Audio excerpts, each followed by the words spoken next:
How long gone? It is Chris Black in London. It is them jeans in Los Angeles. What's really good, baby? Just drinking my Cowboy Colostrum coffee, reading my GQ newsletter penned by you. You know, haven't had a good night's sleep in a week. I'm just not good. I had my first one last night, and I still had a sinking spell at 2 p.m. So how good was it? You know? Yeah, I did get a little nap in yesterday, actually, while I was doing my hyper ice legs on the couch. Oh, those will lull you to sleep, man. That pressure, it's like being in the womb from the waist down, of course. Shorty waist down. Shorty in the womb from the waist down. Yeah, I'm just reading your goat, Oscar winner Kevin Spacey says he is now homeless. Yeah, but he's living in Airbnbs and hotels, which is, I mean, to me, that's that's a lot of creators, you know? Yeah, Diplo's homeless yeah, by the same logic. Yeah, he didn't say what cars he has. He didn't say, he kind of left out some major stuff, I feel like, in that. I will say, Kevin, you should have done what you are good at, which is acting, generational actor.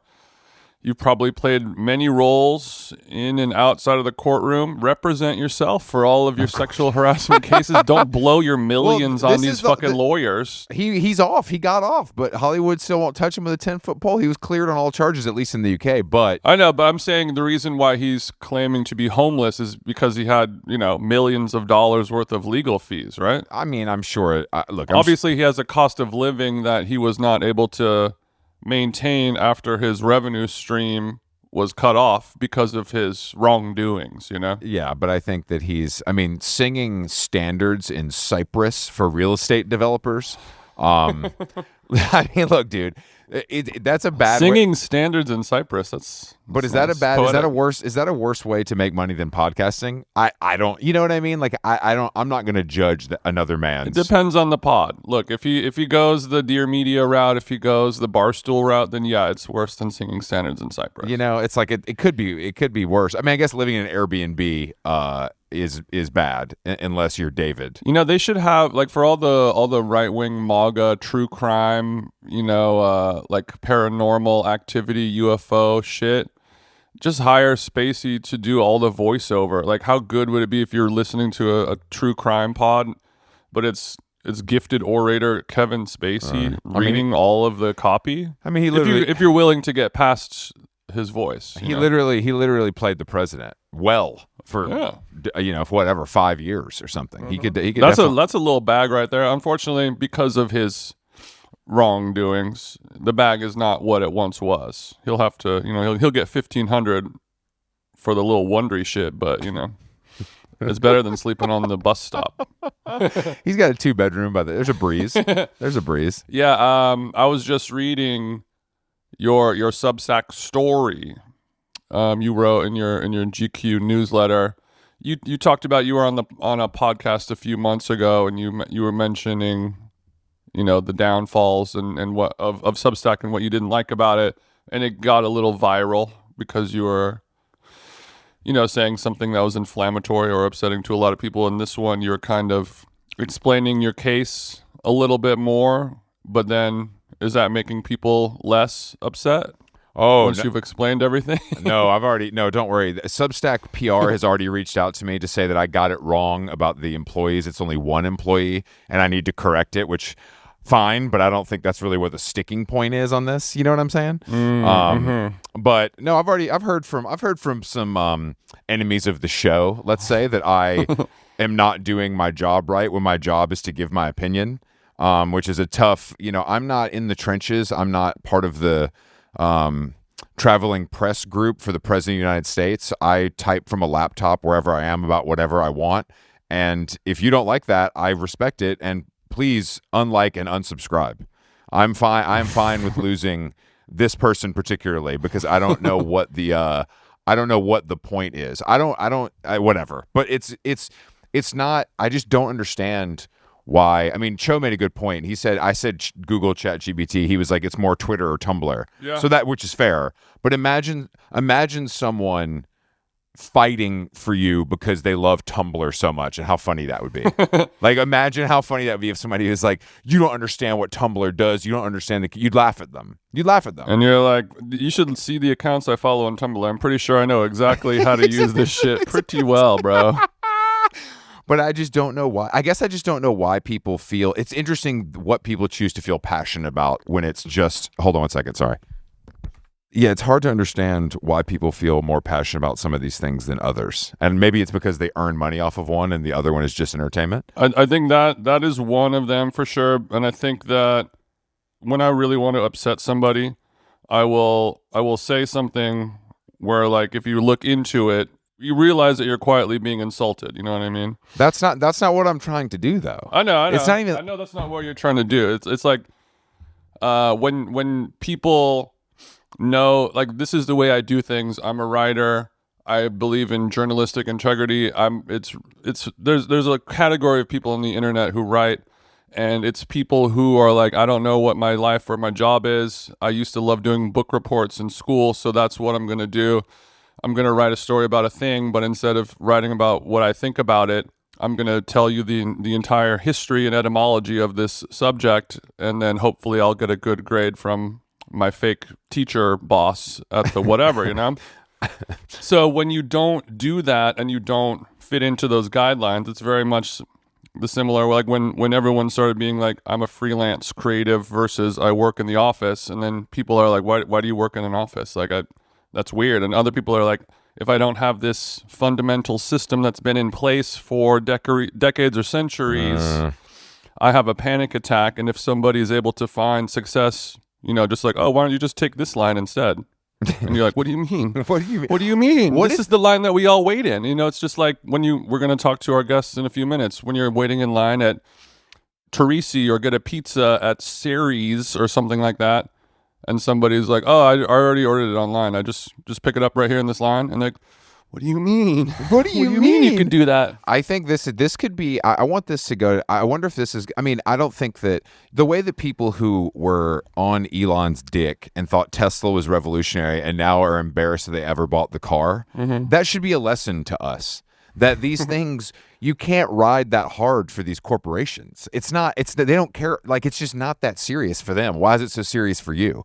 I mean, and them allowing you to make income is cool. But there's other way. I just, as I say in the story, there's other ways to do that. Like, you could pay a developer $3,000 and have your own form of payment system. You know what I mean? Like, I'm not saying that's the best way to do it or the easiest way to do it. Look, we all don't have Allison Roman advance money, okay? No, of course not. Of course not. But I find you it gotta all. spend money, make money.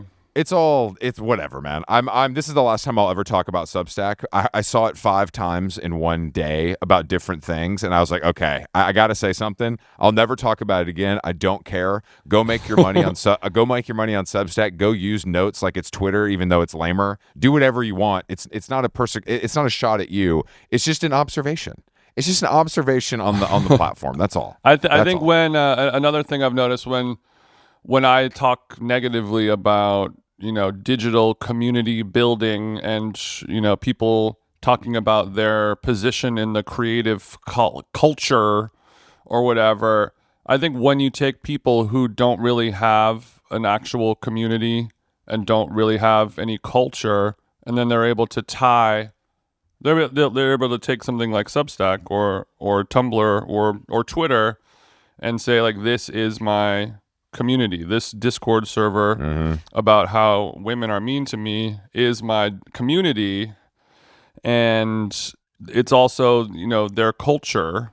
And then when you not even when you attack it and say it's dumb, but just say that isn't real, it gets people really upset. It's just like, this is my AI robot wife, and then someone's just like, oh, that's not a real piece wife of plastic. It's not a real human wife. Yes, it is. Yes, it is. And then they're like, what the fuck are you talking about? Like, you know, their world crumbles. I just don't. I don't know. I did not. I don't know. I didn't think this would elicit. I knew, like, when I said that on Semaphore, I knew they were gonna, you know, they pulled it out and made it a thing, which is fine. You know exactly what you're doing. But I mean, that's Chris, their job. You know what I'm saying? Like, that's the job of any, you know, if you have a podcast. If we're gonna get this cracker on this pod, he better say some shit that gets clipped up, or else we're not gonna bring him back. He better say something inflammatory about an online community, or we're gonna. But look, If he doesn't come for Discord, he better say free Kevin Spacey or what. He better say something that's gonna good click or bad click. We got a few things to cover. We might have to because I was late. I apologize. I had the time wrong in my head. So if we're gonna make Paul wait 5 minutes, I think, because we got Addison Rae at the airport with a blindfold on. We got Dua Lipa in a bathing suit in Rio de Janeiro. Whoa, hold on now. I saw the craziest table maybe I've ever seen in a restaurant last night at the River Cafe. Oh, it just goes on and on. It's what? Tell me about this table. I went to River Cafe last night with Camille, her husband Francois, Julia, and Kareem. And we're sitting there, and I'm like, oh, shit, Jarvis Cocker just walked in. I'm like, oh, that's cool. He's with his wife. Okay. Then Tilda Swinton walks in. Then Wes Anderson and Noah Baumbach walk in together. And they all sit. Then they all sit together. And then David Cameron leaves. It was just a crazy Wednesday night. It was more than I was bargaining for. Okay. But I was like, it's cool that all these people hang out together. David Cameron, like the former Prime Minister of the United Kingdom, was there as well. The former PM. Yes, the former PM. Damn, bro. Which of course I didn't recognize him. A British person told me that. Okay. Well, same. I had the same thing. I went to go see Robyn, powered by Spotify and Acme, and I was in a balcony, not in a table full of A-list celebs. It was just me and all of Los Angeles' best and brightest gay guys. That sounds about right. And I have one more quick before we talk to Paul, because this is on a food subject. And I want him to weigh in eventually as well. But Plum's friend hosted a dinner at her house that I went to. Plum Sykes, friend of the show, and I was sitting next to my friend Tallulah, and then to her right was Richard E. Grant, the actor. And Richard E. Grant is a character. He was a great dinner guest, but they served this black cod miso. It was delicious. And Richard reaches into his pocket. I thought he was getting like a handkerchief, and he pulls out a Union Jack bag full of Maldon sea salt and salts his own fish, and then proceeds to squeeze the lime on the fish. And Jason, I've never seen this before in my life. He ate the lime rind on, swallowed it. Have you ever seen that or heard of that? I've seen a couple people bring their own. Yeah, bring your own stuff. Maldon makes a little tin. It looks like a little kind of metal matchbox, and you could do a little sprinkle. Haven't seen the Union Jack Coke bag full of Maldon. I guess I've seen some like homeless guys eat a whole lime, but not famed character actor. It was Richard so E. Grant. cool. It was so cool because I couldn't even say, after I called him out on the salt, I couldn't call him out on the lime.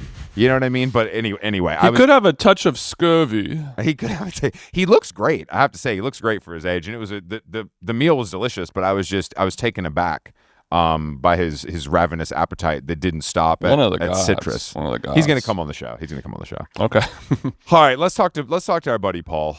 Jason, I think it's time. We've left him waiting for a whole 3 minutes. Yeah, it's okay. Our man Paul Needham, he's CEO of Infatuation, a website that people use to find food and things like that. We did some events with him, and we have become friends. And he's a cool guy, and we have a powerful, successful business mind on the pod, and we're just going to talk about cinnamon rolls and bullshit like that for an hour. So let's give him a jingle.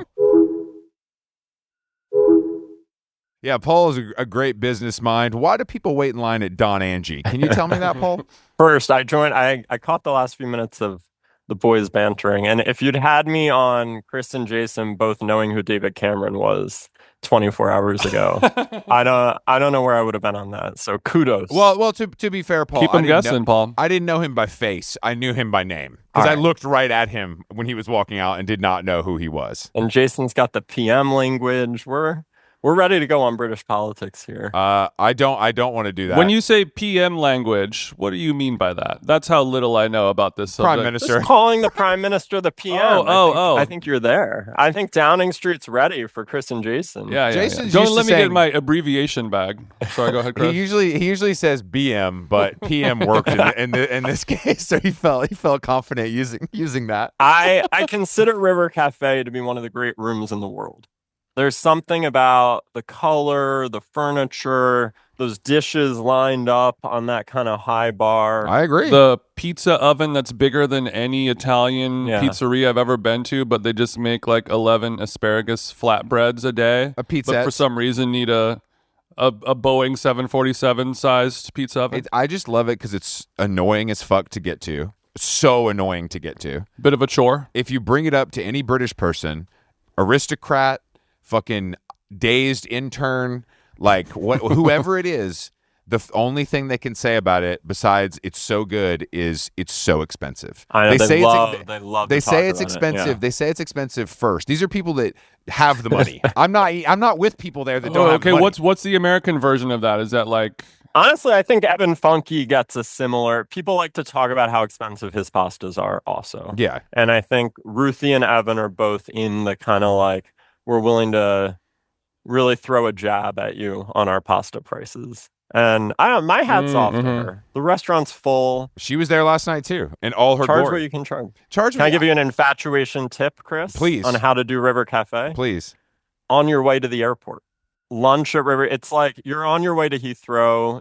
You're almost there. I like this idea. You don't know me well enough. You don't know me well enough, Paul. I'm on the plane well before lunch hour, no matter where I'm going. you joking? That ain't. Yeah, you must be joking. I'm not. The next time you're on a red eye or something, I do the same thing for Nobu Malibu. You do lunch at River Cafe. They've got a bag check. They literally have a bag check for Yeah, this. I saw a guy had a bag. I saw a guy had a bag check the other night. Chris is saying he hasn't been to an airport before lunchtime in probably 12 years. He's on the 4 a.m. out every day. I take the earliest flight possible, so lunch. Maybe after I land, it would be a Because possible. you're worried about delays, or just you like to get the day going. Yes. Both. I think it is the best time to prevent issues because the day hasn't happened. There's not enough has happened to cause problems yet. I guess is what I like to say. I got it. But I think sometimes it's getting to the point where it could make me feel physically bad, and I still do it. Like I know I get home at midnight and I have to get up at 4, and it just the whole day is a wash, even if the flight's 2 hours. But also, Chris is one of those guys where the hotel check-in time is 3 p.m. typically. Sometimes you can get lucky. Chris just always, whenever he shows up to a hotel, the room is ready for him. No, that's not. So I'll be like, I woke up at 3:15 after a show, and now we flew to Denver. The hotel check-in time is 3 p.m. We've arrived at 9:52 a.m. And now we can just sit in this lobby for 4 hours, or I could have slept. You know what I mean? But Chris, when he's solo, the room was ready for me. What do you know? I'm trying to think of the last time the room wasn't ready. I'm dead serious. It Always works for you. For me, it's like a 50-50 coin toss if I'm going to get the room I early. got to London. I came to the Zetter. I checked in at 11 a.m. It was ready to go. What about you, Paul? What's your luck? What's your luck on early check-in? I like transportation logistics as just like a theme for you guys. That's the whole. That's the all. Paul, we have. you listen. You know about our logistics. You know about our flight tracking. If this isn't sponsored by Delta One, I don't know who's writing the checks, but Well, Delta One's not sniffing around. Amex isn't sniffing around, so that's kind of why we had you on. We're willing to discuss a Chase Sapphire flip-flop program. You have more friends in those high-level advertising spaces than we're able to have ourselves. I think. all right, I'll get working. First, you teed me up on Don Angie, and you didn't even know you were doing that. But we have held tables at Don Angie for Chase Sapphire Reserve customers. So open up your open table, Mr. Black, and get in there, and you'll see these sapphire-colored icons in the app. And you definitely don't need to be at 4 o'clock on a Saturday, standing across from the Equinox Greenwich Village. I've eaten there before. I've eaten there once, and it was good. Okay, let's say I don't have a Chase Sapphire Reserve card. How about that? Look, people. Can I just text you and get one of the JP Morgan tables that are held? Yeah, they get the whole back corner. The line thing is, we all saw Meadow Lane last week. Bro, Jason, well, hold on. I don't know if Jason did because that's like. So this guy has opened yet again, a fake Erewhon in Tribeca. And there was like, how many, Paul, how that line was long. So I was reporting live from the outskirts of the line. Paul, you make too much money to do that, bro. Like you make I too was much there. I money was to do that. there But with the people. He was doing some freelance reporting for the Tribeca Citizen. It's a local rag. Thank you. Pam Frederick, who runs the Tribeca Citizen, by the way, Oh, has okay. the best job in America. She walks up and down the streets of Tribeca with this like legal size notepad, just writing down story ideas and things she wants to do. What a dream. Meadow Lane is wannabe Erewhon, Greenwich and Harrison, and I don't totally understand the TikTok obsession with it, but the whole like, when will it open? When will Con Ed turn their gas on? Like, this has been a storyline. It became like a viral storyline because it's also, is it just some rich guy? Like, who is the guy? He's definitely very rich. The interiors are unbelievable. Sophie Cohen, who's the owner of the Mets' daughter, did the art, like curated. I know Sophie.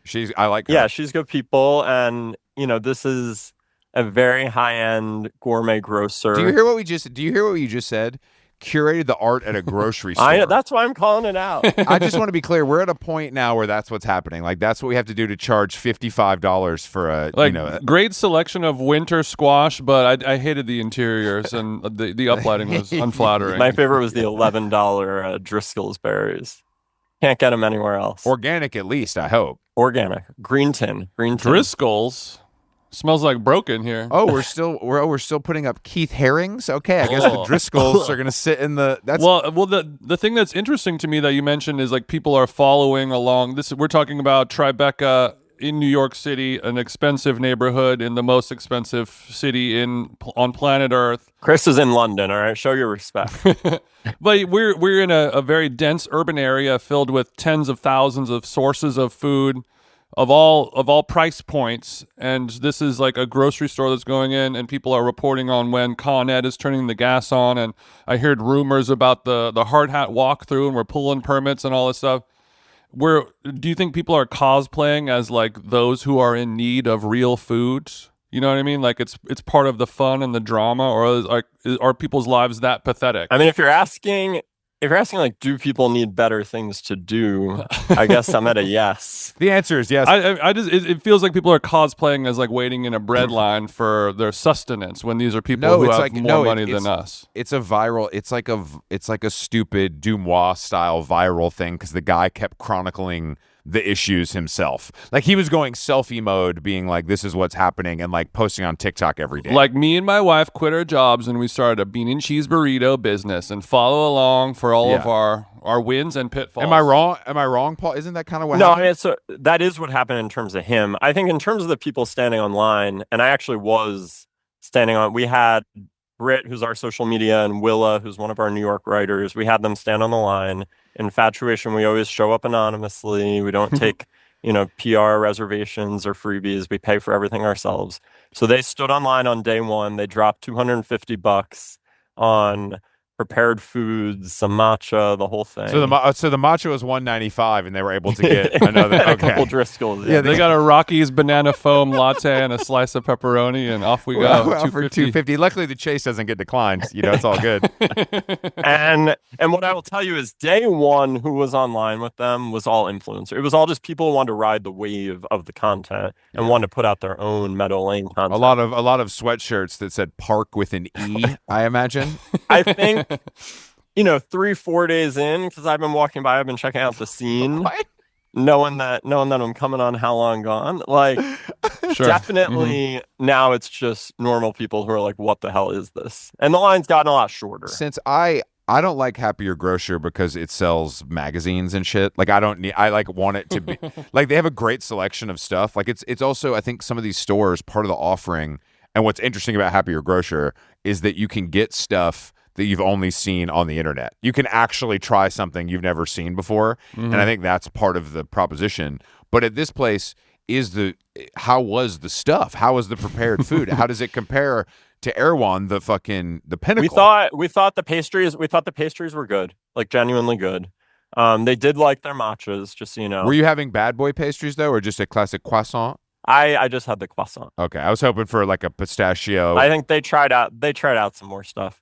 The highlight, and I don't know if we got Ohio State listeners, but It's the Ohio State University. It's the chicken salad at Meadow Lane. Okay, wait. And What? the highlight is definitely the chicken salad, which was really good. Okay, all right. It's like $11 for a kind of small plastic tray of it. It wasn't like the craziest price I've ever seen, and it had some nice horseradish. And I know Jason wants those food notes. He loves the sting of a horseradish. That's one thing about it him. had some notes of horseradish. And then we did not like the chop salad, which is called the LA chop, and needs to go to La Scala and take a lesson in chop salad living. Period. You say go to Beverly Hills, loser. But honestly, I think Rigger Hill's the winner of the Happier Grocer, Rigger Hill, Meadow Lane kind of triangle. But I want to know if Meadow Lane is. I assume the offering is more robust than Rigger Hill. Much bigger than Rigger Hill. The inside is nicer. But I think Rigger Hill... Hearing all the names of these places together in the same sentence just cracks me up. It sounds like I'm watching a horse race. The amount of times I've been dragged to Rigger Hill by my... I'm like, I can't, Alex, I can't do this. Like, I can't. I hate this place. Even though it's good as hell. The product is really good. That chocolate chip cookie is one for the record books. Okay, really quick, we'll move on. What is the correlation between a chicken salad and Ohio State University? It's the Ohio State University, and people are crazy about it. Like, you have to say the Ohio State University, and it's the chicken salad. Everywhere at Meadow Lane, all the signage. Got it. Like when they announce, where an NFL player went to college, they'll be like, "Oh, University of Georgia, University of Texas, the Ohio State." It's like that's how they say it, and they're incredibly annoying about it.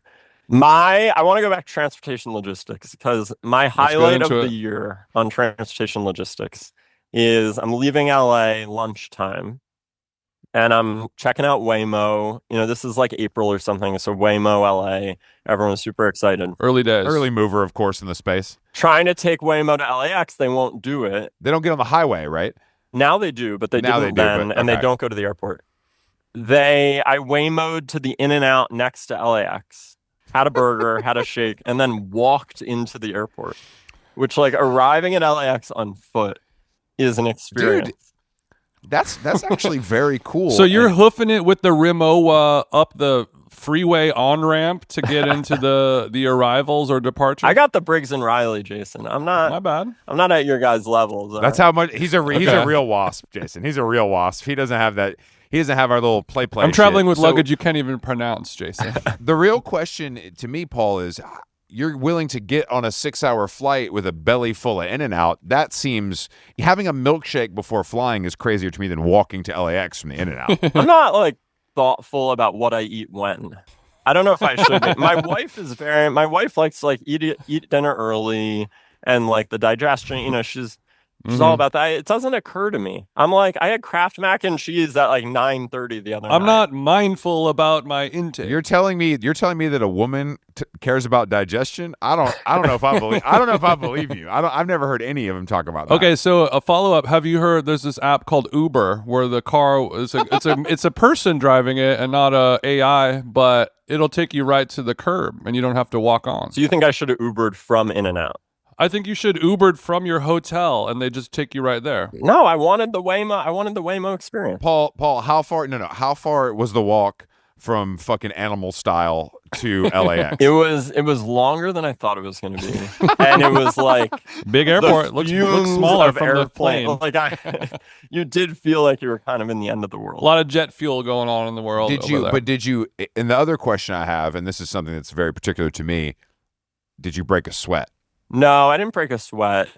I don't remember what the weather was, but it wasn't like the sun was beaming down. And tomorrow, I will take the Elizabeth line from Clerkenwell to Heathrow, and it's 40 minutes instead of an hour and 15 minutes in the car. And the Elizabeth line makes you feel good about the world. It makes you think we can do things. No, I know. Yeah, we can do this. But I just mean that if it was the middle of the summer, that 12-minute walk to the train station, I can't do that because I show up sweating, and then I'm an 8-hour flight or whatever. I can't. 8-hour flight with the soggy Bottega. I can't exactly. I can't take off my Bottega leather jacket. It's woven, of course, but I it gets so hot. But it's part of the look. The Chrome Hearts boxer briefs get a little musty. When you wear my leather Chrome Hearts boxer briefs, if you believe me, they get a little musty. Okay, Paul, what's the in and out order? Heads want to know. Honestly, And be very specific. I just do a double cheeseburger, ketchup, fries, black and white shake, and I always get a kick out of when you order a black and white shake at In-N-Out. They call it. Hey, let's not make this about race, bro. I don't want to do that. Like, it's just a milkshake. I think everyone deserves a milkshake, but go ahead, Paul. They either order a vanilla milkshake and add chocolate, or they order a chocolate milkshake and add vanilla, but they can't press the button black and white shake. Wow. They don't have that button. I never really thought of that philosophically. He wanted me to say animal style on lettuce, da-da-da-da. Give me a break. Well, hold on. Play the hits, Jason. Play the hits. But what you're saying about the milkshake, then that is what we in the business would call a little hack. If you like, that's not everybody doesn't know that. You're saying black and white is for the heads on Reddit, or is this something that's like publicly? I think you can walk up and order a black and white shake, but they're not equipped to just smash that button. I don't know if it's up on that menu above. I know definitely vanilla chocolate strawberry up there. It's not on the menu that you can do a combo of them. It'll just be vanilla chocolate. I've never really eaten it In-N-Out because they don't have a veggie burger, and a grilled cheese to me is for children. But my question is within it, like, what do you think makes it so good? I mean, Jason's our real food snob on the call. I would say for me, yeah, but I've heard Jason talk about it for 10 years. For me, it's the fry. For me, it's the fries. Okay. For me, it's that the fries, they're freshly made in-house. They feel kind of like a little more held together. I don't know if it's like that they were cut not that long ago, and so it's a little more rigid. I like the salt. And then the burger, like, I think it's a little thin, but that bun's really good. And you put 2 of the patties on, and I think you're there. I think In-N-Out also, to me, it's just like, as a New Yorker visiting California, obviously, Chris, you're not quite joining the rest of us, but I think it's like just you have to do it when you're in LA. I think that's actually what's incredible about their business model is that feeling that you just described, and that is almost universal to a certain type of person. Well, I think you were talking about it earlier about elevated small luxuries, and I think that a double animal style fries well done and a black and white, that's you could reach culinary mouth nirvana for $9 as the crow flies, and in a time where $9 doesn't get you the bathroom key at McDonald's. You know what I mean? Totally. And we have Infatuation folks all over the country and in London. And what's interesting, at the end of the year, they kind of write different trends and themes that they're seeing.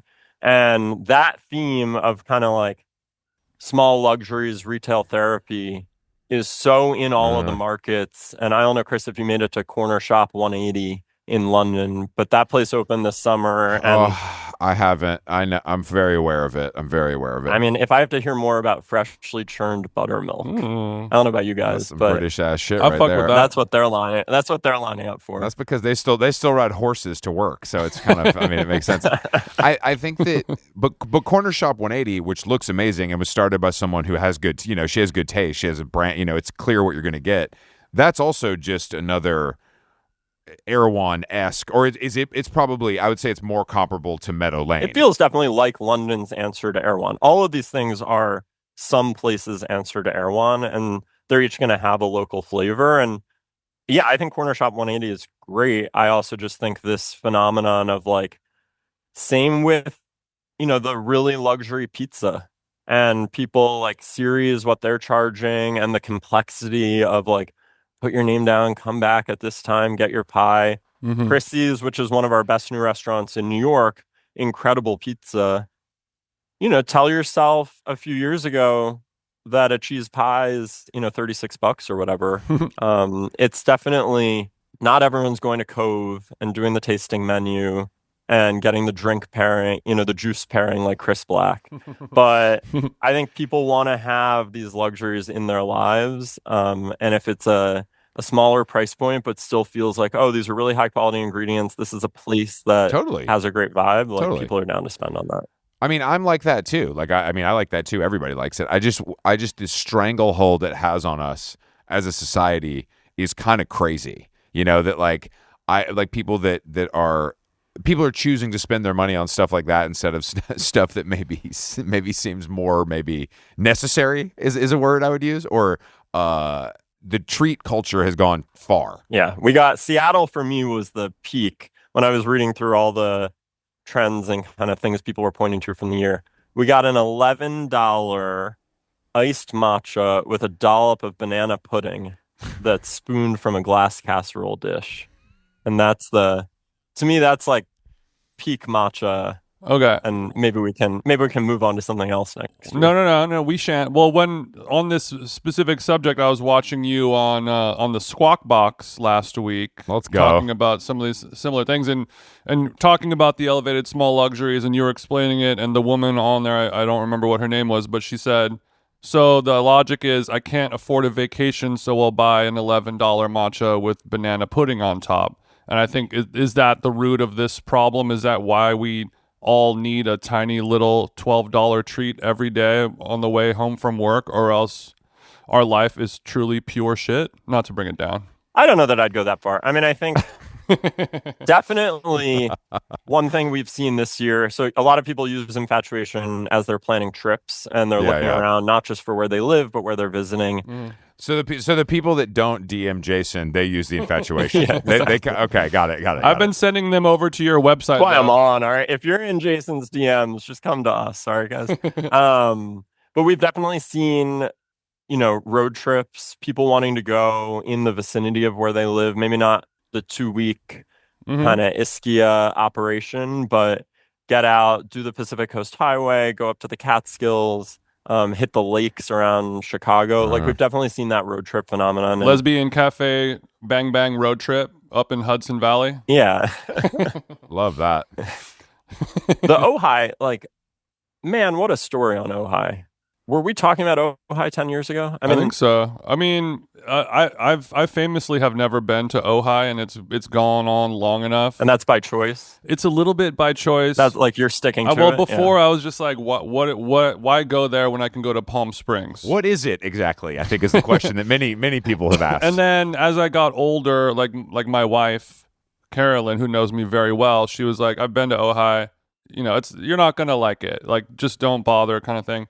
And now that it's grown in popularity, there's like, oh, now we have a new restaurant, and the chef is from Little Dom's, and it's basically like we're bringing Los Files to Ojai. And then at that point, why am I even? And that keeps pushing. Now that's pushing all the way to Santa Ynez. Yes. So then, with that general store, and I want a getaway. I want a weekend getaway where I don't run into anybody I know, where I don't know the DJ playing in the lobby, and there isn't a pop up from a guy that follows me on Instagram. That's why you got to go to the Republican Ritz over there in Palm Springs. You won't see anybody you know. That's the secret. That's the low key secret. That's what I'm working on. I will say Rory's place is really good.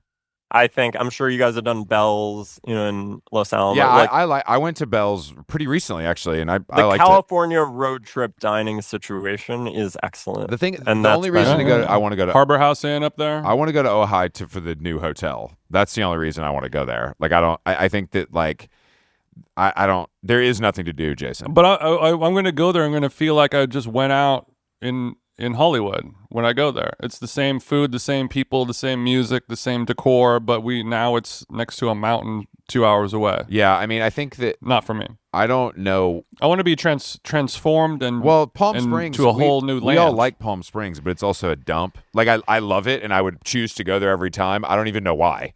Like, I literally don't know what I like about it. You can't replace the desert energy. It's a feeling, there's just something there. That's how I feel about most places, though. I know pretty quick, like, this is for me or this isn't. Like within 10 hours, I'm like, you know what? I never need to come here again, or I'm going to come here for the rest of my life. There's sort of no middle ground.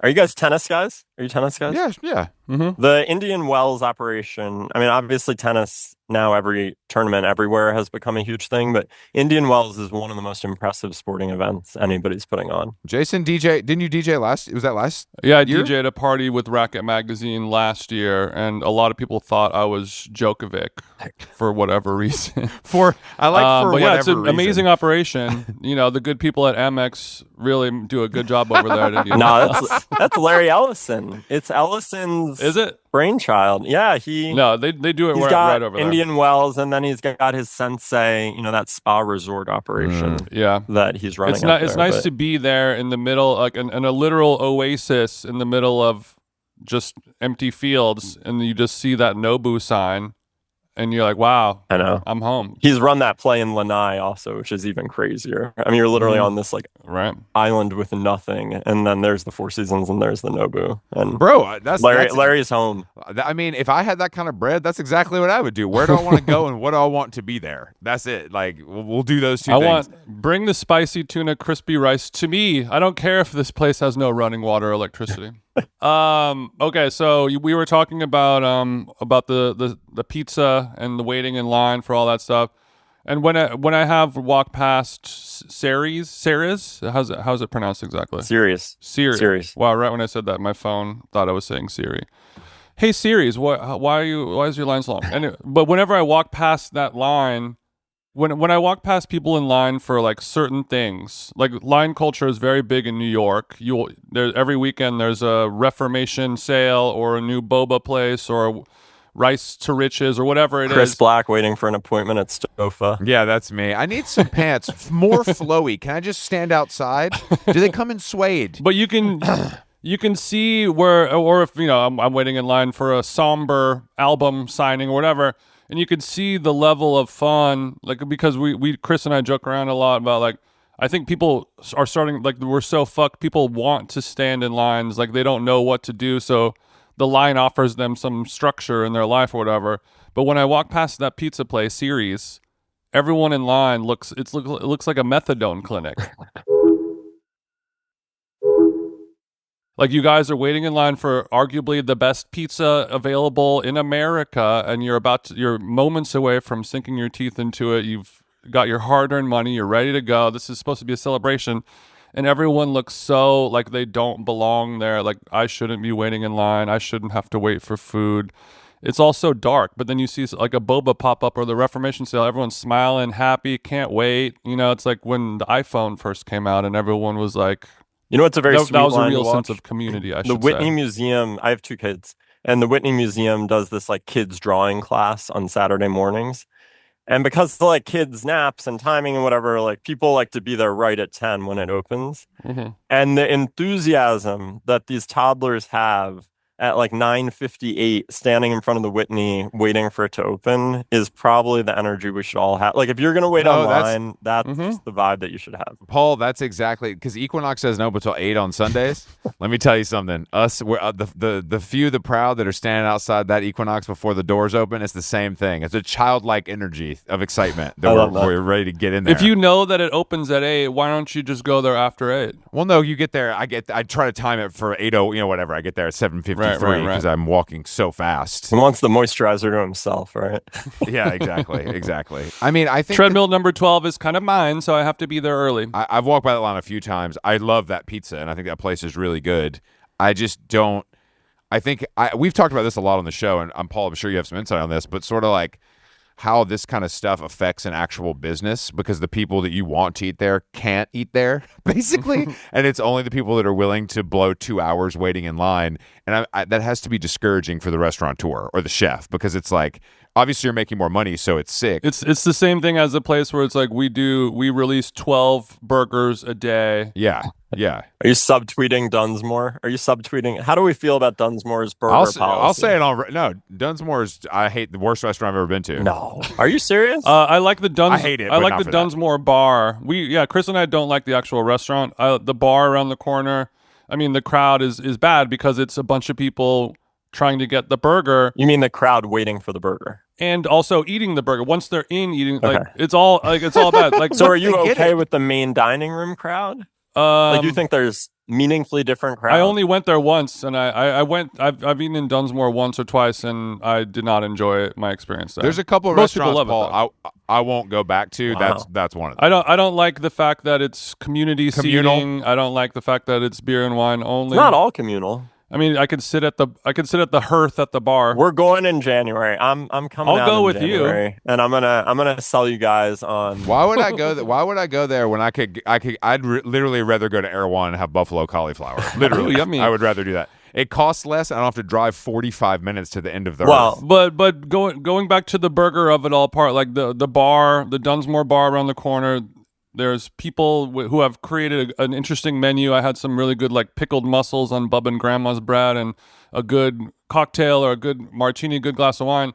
And you're surrounded by people who are waiting to get a burger, ordered a burger, finished a burger. Like they're all in different forms of burger eating. They're all filming themselves. Some of them have. I never had the burger. Now I feel bad. I'm a head for the cornbread, and they got one of the best steaks in America.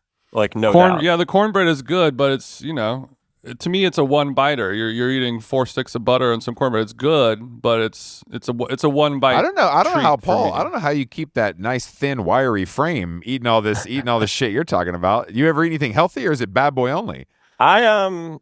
I try and stay healthy at lunch. I would say lunch is pretty healthy. Okay, you keep it light. Just some sashimi. So genetics, got it. Something, yeah, something clean. I mean, so you guys are talking about though. Dunsmore has like they give out they make a certain amount of burgers per night, and that's known, so people are going there to and try a to lot get of one. places do that. There's a spot in New York I was just reading about, and they were to me like you were saying like. The food doesn't go to the people they want it to go to. The food goes to the people who are willing to eat dinner at 3:30 p.m. on a Tuesday. And just like, oh, I'm going to get this burger, so I'm going to go wait in line for 3 hours to get it and eat it. Like the whole, it's sold out before dinner time begins, you know? But let's unpack, because there's a few things there. Like one, if you have a restaurant that's popular enough to do that kind of business, like you are happy.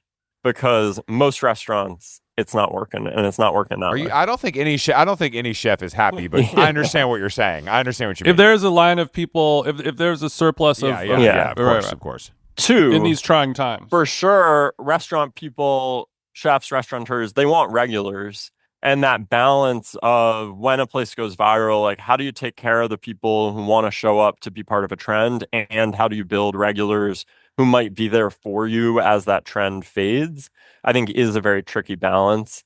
I think what you see a lot of places doing is having different times of the night end up with different mixes of clientele. Sure. You can only get the burger at 4 and at 11:30 at night, like that kind of thing. Chris, I mean the pizza you were talking, Chrissy's, it was like what, after 11 p.m. at Superiority Burger is how you could get the pizza? I don't know. Chrissy's, so they came out of the gate hard with like a big line and a lot of angst about how long you have to wait. Wait, did that not start as a thing that you would get at Superiority Burger? Like he would be there at like after a certain time and make the. I really thought that's where that was the original. I think you may be right. It definitely had some pop-up incarnations. Yeah. Along the way. Before the. Okay, I just want to make sure I'm not thinking about something else. They now, to be fair to them, they let you order online and like pick your time that you want to pick up. That's and nice. like Chrissy's has made getting their pizza totally smooth. Is it banging? Yeah, it's really good. It's really, really good. And they've been doing some New Haven tomato pies, which have been really How far? Where is it stunning. though? Greenpoint. Okay. Wow. Okay. Wow. Edging out OG Paulie G. They're trying to get his ass out of there. They said, "All right, old man." I'll go anywhere by ferry, man. I can get to you by ferry. That's actually a good policy. I want to try that though because I am a Zaza lover. But I think that it's really good. But I think you're making a good point. If the restaurant's making that much money, everybody's got to be mostly happy. Yeah, but I mean, if I was a restaurateur, I would not be happy if I work really hard and I want the right people eating my food, the people who really like it and love it and they're friends and they're cool and blah blah blah, not just people who are only eating your food to mine it for content, and where people who would rather be eating it in their car on selfie cam versus with their friends having a delicious meal. Don't talk about my favorite guy, the crumble guy, who tries the new crumbles every week. He sits in his car and he's got a big glass of milk and he tries every cookie. Yeah, that's the days good until stuff. he kills himself. Probably. You guys see People Magazine? You can see People Magazine like top food things in America from this year. And big thanks to you guys. EatsCon right in there in the top. I think we were in the second wow. spot. Crumble in like the third or fourth spot. It hit a little different. It hit a Y'all little. beat. I'm actually surprised anyone beat Crumble. I feel like Crumble. You and Jason did. I think there was more.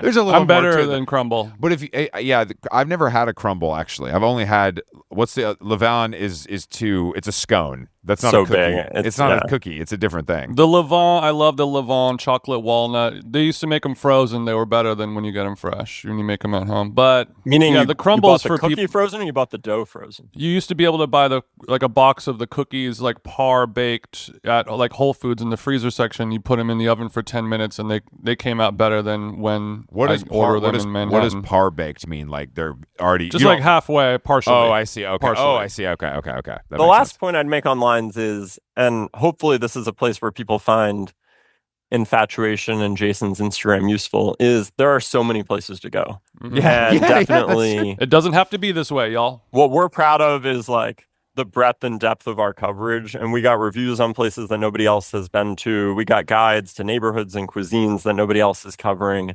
And I think hopefully one of the things people can do on Infatuation and on our social and everything else is see spots they don't already know about. Yeah. And push out into different parts of the city, push out to different cuisines, different places. I just want shit And that is. Is it noodle pudding or something? I want crazy shit like that is neighborhood specific. That's what I like. I don't. We got it. Go like Infatuation. I know. Clerkenwell, like No, I know. Yeah. That's what I'm saying. I think that when it's like general by city, it's like, all right, bro. Like, what the fuck am I gonna do with that? Like, I'm in London. There's a fucking million restaurants, and everything takes an hour to get to. I need something a little more localized. You know. Have And you I do hit think- Luca? Have you hit Luca? No, I go to the same 5 places when I'm here. Okay. I'm all good. I'm good. I don't need to take the tube for another hour to try something No, else. Luca's in Clerkenwell. Like you're probably sitting on top of it. I'm But literally, I'm there right Yeah. now. I'm actually there right now. She clerk on my well till I Luca. Okay, let's move on. We've talked about for the last couple of years in our post-COVID dining world, they'll say 6 p.m. is the new 8 p.m. in terms of a dinner reservation. And I think in the last year, 6 months to a year, it's turning into 4 p.m., 5 p.m. is maybe the new 6 p.m. How much of that do you think is because people kind of have no more social or don't have a social life anymore? And how much of that is, we're listening to these wellness gurus saying we have to go to bed at 9 p.m. and we have to eat dinner 4 or 5 hours before we go to sleep. So that you do the math, and now we're all eating dinner at 4:30, watching an HBO show and going to bed at 8, 9 o'clock every day. yeah, I mean, I think it's probably all of the above, right? It might be easier to get a reservation. Some people think it's healthier. You might save money with a happy hour menu. Yeah. If you're someone who's part of return to office at a lot of big companies, you might just want to grab something as you leave the office 5:36 instead of like going home or going to the gym with Chris and then heading back out. I definitely think that's one of the big shifts over the past few years in my time at Infatuation is like just when people wanted to go out was always in my mind like a 7:30, 8 o'clock situation. And then you'd have some European friends who wanted to do later. And now so often if you suggest something 7:30, people are like, oh, that's a little late. Like, can we do earlier? Those people are me. I got 8 o'clock tonight, and I'm like, But I gotta have to a me, snack. but it's not just food and eating. Like Yeah, it's back in the day, you would go out to a bar or a club or a party or an event, and everything started at 10 p.m. And now I went to a Robyn concert last night. It was like a kind of a private event kind of thing. If it said doors at 10 p.m., I don't think anyone would have gone. You know what I mean? It's the appeal like, of the European wedding, by the way. I mean, Americans love a European wedding because then they get to come back and say, like, yeah, we were out till 7 a.m. Beethoven Market, which obviously like lit up Mar Vista this year, and we were definitely part of that. Apologies to the neighbors. lit up who are Mar like- Vista is something I've never heard. Mar Vista is fucked out now, bro. I mean, you should have seen. Good luck. You should have seen the strollers. I said Mar Vista is the Atwater Village of the West Side. The stroller parking at Beethoven Market is one of the great sights in Los Angeles. I've never been. I haven't been to Beethoven yet. I've never even heard of this place. Beethoven Market, kind of neighborhood Italian place. One of our best new restaurants in LA this year. Really, really good. And also very much a neighborhood spot that the whole city decided they had to descend on in the same like month of time. And so kind of humorously became like a really hard reservation to get. And there was a lot of like people just kind of waiting out on the streets and car parking. It became a lot of drama in the neighborhood, but it's a great spot. And they open at 4 o'clock, and that place is full at 4:15, 4:30. I don't like anything that I don't need to try anything that bad. Like I just don't, man. I just don't. And you're a person who does not cook or even want to or know how to. Yeah, like I just find that to be. I like to try the new places, of course. Like I like to keep up and know what's going on, and it's fun. And I think the experience is always worth it, whether you actually like the food or not. You know what I'm saying? That's the whole point. But man, there's something about like, or the way people travel and they have 4 meals a day because they got to try. I'm like, I can't. At a certain point, it's got to be diminishing returns. Don't you just want to eat something you like at a time you want to eat it? Well, we're in a time where we don't eat restaurants because we like the food and or want to try it. We're going to 4 different spots or driving to a small neighborhood to get spaghetti meatballs so we can have an opinion about it when people ask us, Yeah. And I think there's something for everyone, to be fair. I think there's a group of people in that world, and I think there's a lot of people walking into Bar Pitti, which is one of my like lifelong favorites in New York, with no drama. You wait a couple minutes, you talk to the guys, you get your rigatoni pitti, you have fun, you're out of there in 45 minutes, and you're moving on with your night. And there's nothing wrong with that kind of night either. No, I agree. And they have the best uniforms in the world at Bar Pitti. One of the weirdest uniforms ever created for a restaurant. And I always like to shout that out when I can. Some of the best side spinach also. Oh, that spinach is unbelievable. Unbelievable. One of the only edible things on the menu there. Oh, Jason, don't bring us down. He doesn't. I knew he didn't like that. But also that being said, even though I don't enjoy the food there, or I'm not impressed by it, or not wooed by its magic, it's a restaurant that I'll gladly go to anytime because it has that energy of like not everyone can get in, but there's no reservation, but there's no walk-ins. Anyone is welcome, but not everyone gets a table, and it's like it's like going to a club and like somebody is deciding where you're going to sit based on your vibe, not necessarily if you're hot or famous, but like I think you're making Pitti feel a little cooler than it is. But okay, well let's do Giorgio Baldi as an example, or Chateau Marmont. Like if you go on Resi or Open Table, they'll be on there, but you can't get a res. But Giorgio Baldi, better than that. Giorgio Baldi, we're phone only. Pick up the phone, and that's what I like. I like that. Yeah. I think we're going to come back to that if we haven't started already. I wouldn't be surprised if people started. It's coming back. Phone, it's coming back phone a little bit. AI will answer it, but yeah, it's coming back. I did a thing with Danny Meyer earlier in the year, and somebody in the audience asked him, like, what's one thing you don't like about restaurants right now, or one thing you wish would change? And he just said, every restaurant needs a phone number and answer your phone. Like, it's just become too hard to reach. And I don't want to. I remember trying to change something or adjust something and being like, oh, there's no phone number. I have to DM a restaurant and hope that like it's insane. Info at Look, it's a very boomer thing to want a phone because every young person is afraid of when their phone rings, you get a panic attack, and texting is better. Totally. I just mean from a business standpoint. Like not even if it's a text, from a business standpoint, not having a phone it seems bad. It could be a little bit of a post-COVID thing as well, where it's like, oh, we used to have a dining room and we used to have like employees that would clean the tables and serve you the food and blah blah blah. And after COVID, it's like we're a hole in a wall. You give us the money, you tap it with your phone, and we hand you a bag, and you leave. It's the same. Like if you can do that, if you can live without paying somebody to answer the phones and getting the phone service and having the hours and coming in early, if you can avoid that, why not? And the volume is a lot. The Borgo guys who are like real hospitality, they want to do things the right way. They had a phone number for a long time, and then the volume of calls they just couldn't keep it. They were like, we're gonna need like a call center. Yeah, they were too early. Yeah, they're gonna need a McNally call center for one restaurant, not 6 or whatever. I mean, I don't. I know it is boomer shit, but at a certain point, like it also makes things easier for the customer, and this is the hospitality business. Yeah, I mean, when I'm late for horses because Carolyn forgot her eye drops, I love texting the inanimate phone number in my messages and saying like, "Oh, yo, we're late. I need to get eye drops."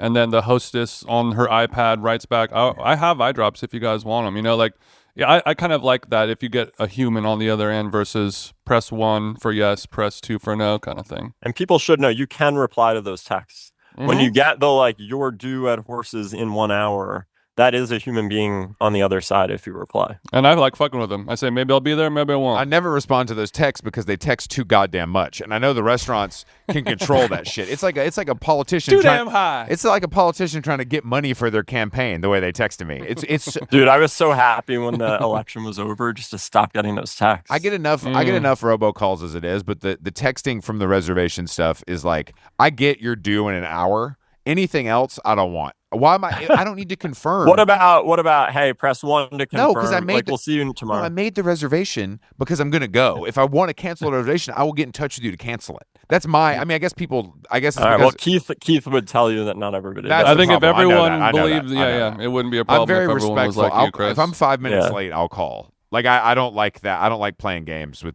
I understand that it's of course important. He's not single, ladies. Guy like that who calls 5 minutes. Oh man.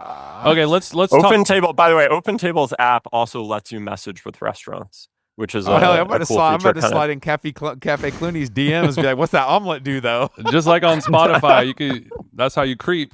Yeah. I'll pull the bitch off Open Table. I saw a hostess last night. What's her name? Where you got her at? Because just send her a photo that you took of her. This you. That's actually really funny. But I wanted to, because Open Table is making a real play. I know in the space, and I kind of appreciate its old school. I like that it's the first mover, and they're trying to come for Resi in 7 rooms. It's like Patreon coming for Substack. Nice to see a comeback story. You know, it's nice to see a comeback story. I always appreciated that certain restaurants stayed on Open Table. Even when the draw of Resi was strong, they were able to resist. And I think that it's I just don't know it seems like a brand thing. Like, the offering is basically the same. Just follow the money, you know? One of them is Amex, one of them is Chase, right? Open Table's had a really good year. They've moved a lot of really hot restaurants over. They switched a lot of people back. They also are a much larger platform. So they have like 60,000 restaurants on Open Table. Sure. And I don't know, Chris is obviously just back from the Florida coast. But when you look at the geographic coverage that Open Table has, it's enormous. And yeah, we've enjoyed partnering with Chase and Open Table to infuse the Infatuation editorial. So we have this program where we have held tables at some of our favorite Infatuation restaurants around the country. And then Sapphire Reserve customers now get a $300 annual dining credit at those restaurants. So that's been a fun program that we've worked a lot on this year. And definitely, I think it's good for diners and good for restaurateurs to have a lot of competition in the reservation space. Yeah, I mean, I think that's probably true. I just like that Open Table, to me, I only go to opentable.com in a browser. And Resi is like an app in my mind. You know what I'm saying? Even though Open Table, you could definitely use the app, and I have it on my phone. I think I like it. Interesting. I like it because I can type it into my fucking box like a boomer and get a reservation. So some websites are for your computer and some are for your phone. It's like the way I won't buy a flight on my phone. It just feels wrong. Like, using the Open Table app is only if I'm in a pinch. I'm not putting my credit card information on my phone. Are you fucking crazy? What if somebody steals it? Delta takes Apple Pay, guys. No, I know. I love tapping on Delta. I know people love doing this. It makes life easier, but I'm in front of a computer all fucking day. So does it make life easier? I don't know. Like, I don't know if it does. I get that, and I also am in front of the computer all day. When I look at like Infatuation usage, and obviously this isn't a profound insight, but it is amazing that people are just on their phones all day. Like, yeah, I agree. The split of mobile to desktop and the journey that's been on over a decade, it really is that every digital experience anyone's building, you just have to be building for iPhone. More people are watching films on the smallest screen they own versus their largest screen. You know? I just don't. It must be an age thing. I just like to use a computer if I can. Okay, let's talk about this Infatuation list, though. I know the New York #1 restaurant Chris has been to, Smithereens. Yeah. Oh, really? It's #1?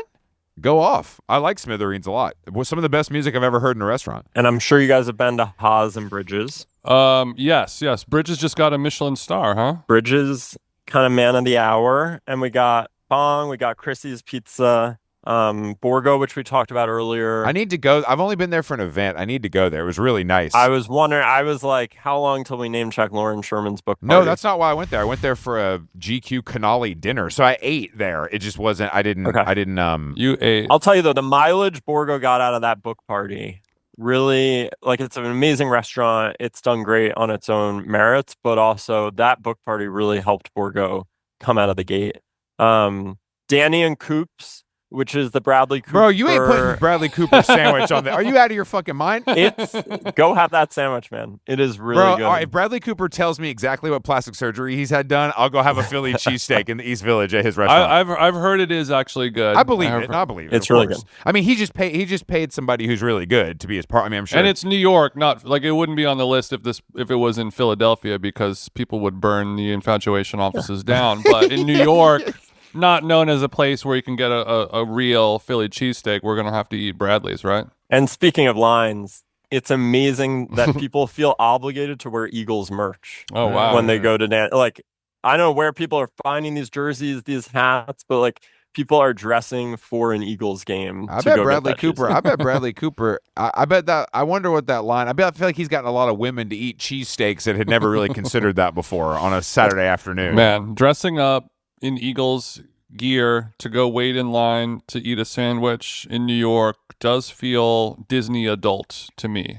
Very. In a derogatory way. But yeah, Best New Restaurants. Best New Restaurants is our big kind of campaign at the end of the year where we celebrate our favorite restaurants.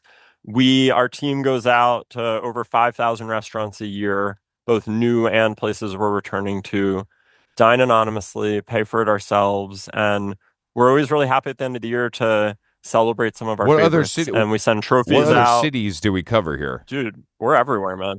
All the major cities do a Best New Restaurant list. Okay, I got you. We're not going to talk about the other secondary and tertiary markets, just LA, No, I New don't York. care. Jason's working on our Ojai Best New Restaurants list, so we'll have that next year. I'll do it. Yeah, I would love to do an Infatuation Glendale, California best of list. What is Jason? What is number one in LA? I know you disagree with it, so let's just go ahead and. Well, the number is it Somni? Yeah. Somni. I have not been to Somni. It's like a Spanish fine dining spot in WeHo. Fussy, expensive. I heard it's good, but it's not really the type of shit that I. Baby Bistro's right in there at number 2 for kind of the Jason crowd. Yeah. Baby Bistro in at number 2. We're checking all the boxes. Which is a good. It's a very good meal, but a little more for a challenging advanced palate, I think. Where are you on River? Did you go there this year? I'm not. I have eaten at River. Not a fan. Okay. Is that the play? Is that the former mountain? Yes. These motherfuckers love nature. It's not mountain. It's sure. They left the vowels out. These motherfuckers hate a vowel. I know that every single person loves River. For me, if it was a neighborhood spot and I could walk there, I would consider it. Go get a highball, go get a frosty Japanese beer. The beer was probably my favorite thing there, but. The small veggie plates he excels at, but like the Japanese cookery by a bunch of tatted up white guys with ponytails and longboard skateboards, I'd rather just go eat at the 1,000 other Japanese restaurants in LA made by real Japanese chefs. I think you're very geographically driven. I mean, I'm getting a strong. You want to stay close. I love to travel for food, and I will, but. River, it just doesn't do it for me. I mean, when I'm like, this is a Japanese izakaya spot, I'm gonna get the izakaya, and I'm whenever I go to a restaurant and I think of 10 places that do this dish better for half the price, I'm instantly out. Now, where are you? Can I get your Mustard's bagel versus Courage bagel? I haven't been to Mustard's because I would never go to Culver City. Hold on, you're saying DJ Mustard opened a bagel place? I didn't know. No one mentioned. People like Mustard's bagels. By the way, he just said, I will never go to Culver City. Nobody's going to Culver City. Unless there's a check on the other end. Why would you ever go to Culver City? I don't make enough money. I don't make enough money to Where are you taking your Apple and HBO meetings, Jason? Zoom. But Mustard's is coming for the Courage crown. Is that what the streets are saying? Mustard's is one of our best restaurants in LA this year, and look, the bagel wars all over the country are unbelievable. I mean, we talked a little about pizza and how pizza has now become a nationwide thing, and bagels, obviously, Courage played a big role in that. But bagels are everywhere also, and definitely the the mustards versus courage conversation has been robust. You know what happened to me? You know how? Let me tell you guys a little bagel story real quick before we end here. Alex and I we went to Bergdorf and we wanted to get a fucking bagel. And I looked on my phone and Pops Bagels was around the corner. I'm like, all right, I've never been to Pops Bagels. I've heard of it. I go there. There's a line. I'm like, all right, fuck it. We're here. I'll wait for a few minutes. And then I noticed they just give you. There's no seating inside, and they give you a bag of bagels and a tub of cream cheese. And you're meant to go make do with that. And that's when I went to a regular New York bagelry that we found and had a normal bagel, because this shit's got to stop. It's gone too far. Like, just give me a fucking bagel. I don't need Tell Series to, I just want a slice. They say no. I don't have time for that. You ever hit Bagel Bob's? No. I'm saying that bagels and pizza are always good. It's a level. Mm-hmm. It's a level. Bagel Bob's on University. It's I know that place. I do know that place. To me, that's the perfect bagel place. If you walk in there, they are moving at a speed that nobody's ever moved at, in terms of like, from your order till you getting that bag is like 12 seconds, and it was toasted and spread in that time. Mm-hmm.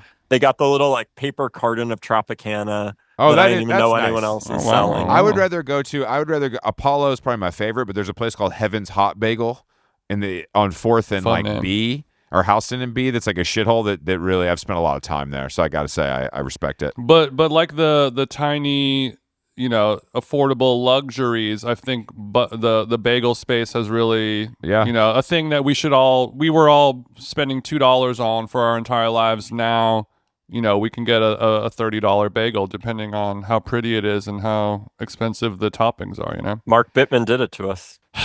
Bit by the bit, man. So what's up with mustards? What? Sell me on it. Why? I mean, I know Courage Bagel very well. It's a specific type of bagel. It's a little more thin and crunchy and crispy. Put the butter on it. It's really good. Really nice tomatoes. And people say this is not necessarily a bagel, but it's really fucking good. So open face for sure.